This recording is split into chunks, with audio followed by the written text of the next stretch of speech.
आज गरिमा भोलिको भन्दै जनताहरू सडकमा उत्रेका छन्।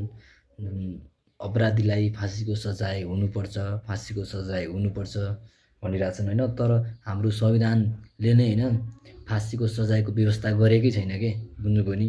हाम्रो संविधान 2072 धारा 16ले चाहिँ के भन्छ भन्दाखेरि संविधानको मौलिक हक अन्तर्गत कसैलाई पनि मृत्युदण्डको सजाय दिने व्यवस्था हाम्रो संविधानमा छैन।